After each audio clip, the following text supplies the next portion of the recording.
वा शेट वा, कॉपी करताय.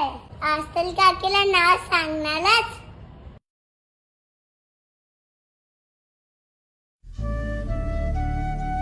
बाबा त्या दिवशी काय बोलत होते ते माहितीये? आता देश कंपोज झालाय, त्याला भ्रष्टाचाराची वाळवी लागलीये. मला नाही माहित ते कशाबद्दल बोलत होते. बाबा मला बोलले, श्रीजा आपण आपल्या फायद्यासाठी भ्रष्टाचाराला घटपाणी घालायचं नाही. मला ते पण नाही समजलं, पण तुझी कॉपी सीमा काकीला सांगू नये म्हणून तू ही घटपाणी मला दिलीस ना, तेव्हा मला समजलं ह्याला भ्रष्टाचार बोलत असतील. काय झालं, मला एक घटपाणी नाही मिळाली तर पण कॉपी करून तुझं नुकसान नक्कीच होईल.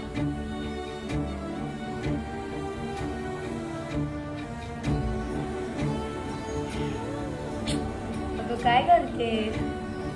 बाबा बोलतात भारताचं भविष्य आपल्या खांद्यावर आहे,